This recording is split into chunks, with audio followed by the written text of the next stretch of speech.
ತಗೊಳ್ಳಿ ತಿಂಡಿ ತಿನ್ನಿ. ನಂಗೆ ಹಸಿವಿಲ್ಲ ಸೀತಾ.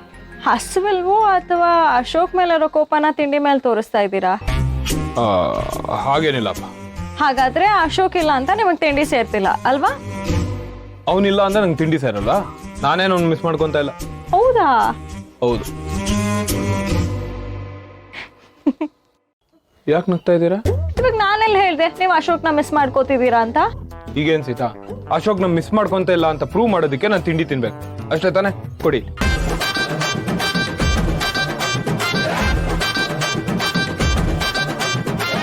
ಜಾಸ್ತಿ ತಿಂತೀನಿ. ನನ್ನ ಮಗ ಇಲ್ಲ ಅಂತ ಅವ್ನು ಸೇರೋ ನಾನೇ ತಿಂತಾ ಇದ್ದೀನಿ. ಏನು ಜಾಸ್ತಿ ಆಗ್ತಾ ನೋಡಿ ನಾನು. ನಿಧಾನ.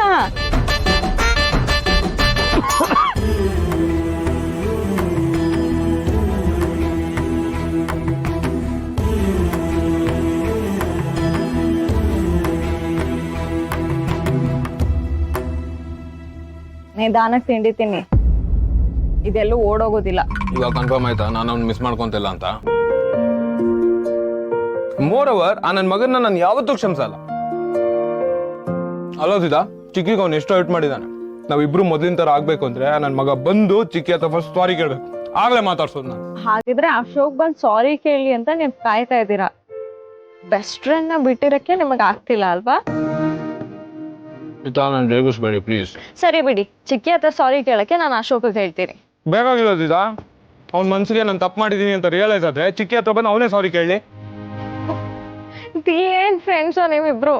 ದೇವ್ರೆ, ನನ್ನಂತೂ ಇದು ಸಾಲ್ವ್ ಮಾಡೋಕ್ಕಾಗಲ್ಲ, ನೀನೇ ನೋಡ್ಕೋ. ಯಾವ್ದು ಸರಿ ಹೋಗೋದು ಬೇಡ ಸೀತಾ, ಎಲ್ಲ ಹೀಗೆ ಇಲ್ಲಿ ನೋಡ್ತೀನಿ ಆ ನನ್ನ ಮಗನ್ಗೆ ಯಾವಾಗ ಬುದ್ಧಿ ಬರುತ್ತೆ ಅಂತ.